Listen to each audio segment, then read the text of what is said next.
সালামু আলাইকুম।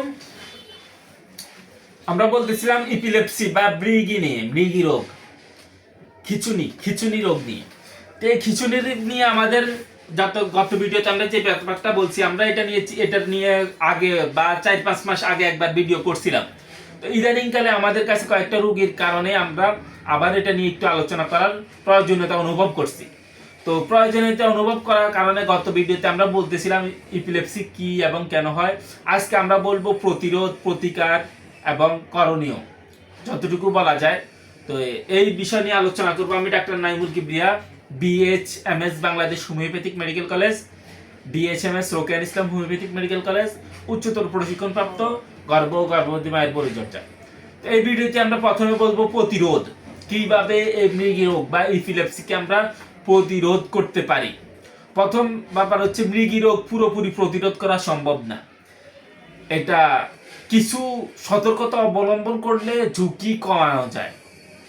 এরপরেও আমরা যদি পিওর হোমিওপ্যাথিক চিকিৎসা নিতে পারি, তাহলে প্রায় আপনার মনে করেন 80-90% প্রতিরোধ করা সম্ভব, অর্থাৎ হবে না। আর হয়ে গেলেও আমাদের হোমিওপ্যাথিতে এটাকে আরোগ্য করা সম্ভব। তো এই বিষয়ে আমরা যে ব্যাপারটা বলবো, প্রতিরোধের প্রথম আমরা প্রতিরোধ বলবো মাথার সুরক্ষা।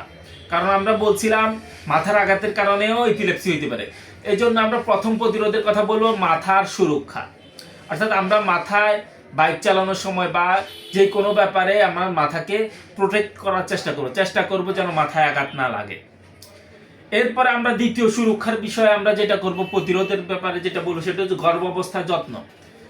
আমরা বলছিলাম গর্ভাবস্থায় বাচ্চার ব্রেনের অপুষ্টির কারণেও ব্যাপারটা হইতে পারে, আবার জন্মের পরে অক্সিজেনের অভাবের কারণেও এটা হইতে পারে। তো এই যে অপুষ্টি বা অক্সিজেনের অভাব, এটার জন্য আমাদের গর্ভাবস্থায় প্রপার কেয়ার করতে হবে, অর্থাৎ যত্ন করতে হবে, ঠিক মতো যত্ন করতে হবে। এই যত্নের মাধ্যমে আমরা দেখবো যে এই মায়ের পুষ্টির অভাব যেন না হয় এবং নিয়মিত ডাক্তারের দেখাশোনার মাধ্যমে শিশুর যেন কোনো রকম জটিলতা না থাকে। গর্ভস্থ শিশুর যদি কোনো রকম জটিলতা না থাকে, তাহলে এই জন্মগত বা যে গর্ভজাত যে সমস্যাগুলো হওয়ার কথা, এগুলা থেকে আমরা পরিত্রাণ পেতে পারি। এরপরে আমরা দেখি সুস্থ জীবন যাপনের মাধ্যমেও, পর্যাপ্ত ঘুম, সুষম খাবার এবং মানসিক চাপ মুক্ত থাকার মাধ্যমেও অস্বাভাবিক রকমের এই খিচুনি থেকে, ইপিলেপসি থেকে সুরক্ষা পেতে পারি। এরপর আমরা দেখি সংক্রমণ মস্তিষ্কের কোনো রকম সংক্রামক রোগ, যেমন এনসেফালাইটিস, এইগুলার জন্য যে সিস্টেমগুলো নেওয়া দরকার, যে চিকিৎসা নেওয়া দরকার, ওভাবে চিকিৎসা নিতে হবে।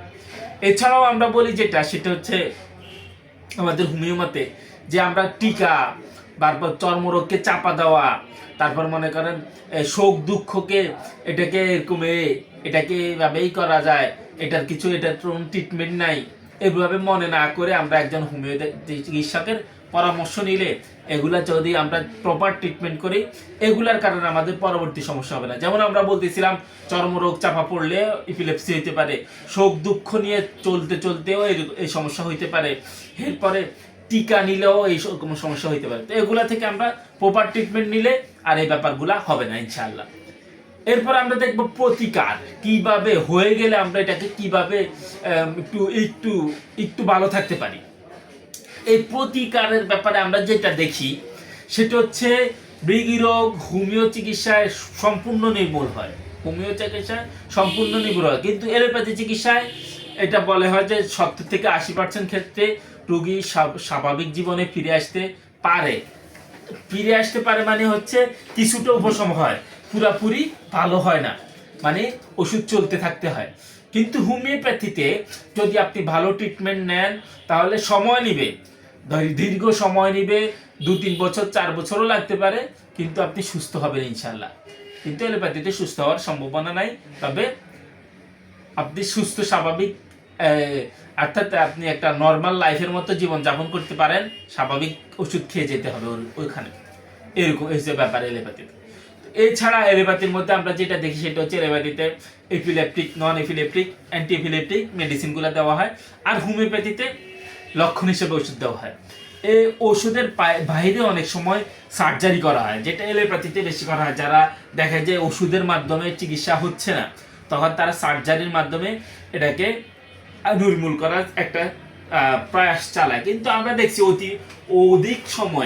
অধিক সময় সার্জারি করে কেউ ভালো হইতে খুব খুব কম, 100 জনের মধ্যে 1-2 জন খুব ভালো হয়, কিন্তু সার্জারি করে খুব একটা ভালো হয় না। এরপরে আমরা যে বিষয়টা প্রতিকার হিসাবে নিতে পারি সেটা হচ্ছে খাদ্যাভ্যাস। আমরা যদি খাদ্যর ব্যাপারে যদি একটু সচেতন থাকি, যেমন বিশেষ কিছু ক্ষেত্রে আমাদের মস্তিষ্কে প্রদাহের জন্য কিছু ডায়েট আছে, কিটোজেনিক ডায়েট বলে। এই কিটোজেনিক ডায়েটও অনেক সময় ভালো করে, কিন্তু এই কিটোজেনিক ডায়েটটা শিশুদের জন্য, বড়দের জন্য এটা খুব একটা কাজ করে না বা ব্যবহার হয় না। তো এই বলে আমরা আজকে প্রতিরোধ এবং প্রতিকার নিয়ে আলোচনা করতেছিলাম। পরবর্তী ভিডিওতে আমরা চিকিৎসা নিয়ে আমাদের যদিও গত একটা ভিডিও গত 4-5 মাস আগে কয়েকটা ভিডিও করছিলাম, কিন্তু এবার আমরা চিকিৎসা নিয়ে একদম সহজ যেভাবে করলে ভালো হবে এরকম একটা আলোচনা করব চিকিৎসা নিয়ে। তো এখানে আরেকটা ব্যাপার আমরা যেটা বলতে পারি সেটা হচ্ছে যে যদি খিঁচুনি হয়ে যায় তখন কি করা যায়।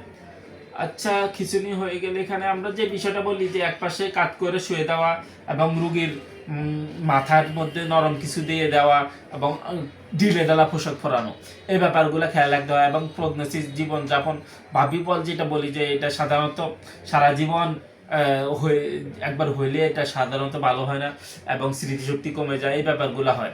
এবং খিঁচুনির সময় যে ব্যাপারটা থাকে যে খিঁচুনি যদি পানিতে হয় তাহলে ডুবে যাওয়ার বা উঁচু স্থান থেকে পড়ে যাওয়ার একটা সম্ভাবনা থাকে। এগুলো থেকে বেঁচে থাকতে হবে এবং হোমিওপ্যাথিক চিকিৎসা নিলে সম্পূর্ণ ভালো হবে। এবং আমরা আজকের মতো এখানে বিদায় নিচ্ছি। সালামু আলাইকুম রহমতুল্লাহ।